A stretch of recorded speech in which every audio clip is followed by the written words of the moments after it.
Breaking news చూస్తున్నాం. కొమరం భీం ఆసిఫాబాద్ జిల్లా కాగజ్ నగర్ పట్టణంలో రాత్రి అగ్ని ప్రమాదం చోటు చేసుకుంది. పట్టణంలోని ఫాతిమా కాన్వెంట్ వద్ద పాల వ్యాపారి గంటారి హరిబాబుకు చెందిన గడ్డివాములో ప్రమాదవశాత్తు మంటలు చెలరేగాయి. గమనించిన స్థానికులు వెంటనే ఫైర్ సిబ్బందికి పోలీసులకు సమాచారం ఇచ్చారు. అక్కడికి చేరుకున్న వెంటనే సహాయక చర్యలు చేపట్టారు. అగ్ని ప్రమాదంలో 3 గడ్డివాములు దగ్ధం కావడంతో సుమారు 3 లక్షల వరకు ఆస్తి నష్టం జరిగినట్లు వ్యాపారి హరిబాబు వాపోతున్నారు.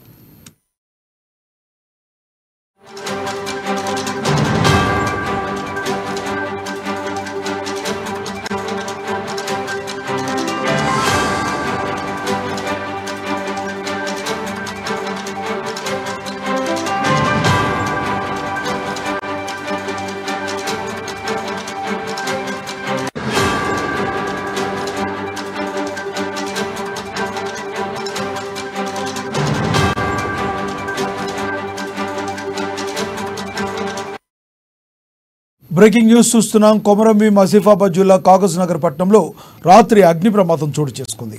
పట్టణంలోని ఫాతిమా కాన్వెంట్ వద్ద పాల వ్యాపారి గంటారి హరిబాబుకు చెందిన గడ్డివాములో ప్రమాదవశాత్తు మంటలు చెలరేగాయి. గమనించిన స్థానికులు వెంటనే ఫైర్ సిబ్బందికి పోలీసులకు సమాచారం ఇచ్చారు. అక్కడికి చేరుకున్న వెంటనే సహాయక చర్యలు చేపట్టారు. అగ్ని ప్రమాదంలో 3 గడ్డివాములు దగ్ధం కావడంతో సుమారు 3 లక్షల రూపాయల వరకు ఆస్తి నష్టం జరిగినట్లు వ్యాపారి హరిబాబు ఆవేదన వ్యక్తం చేశారు.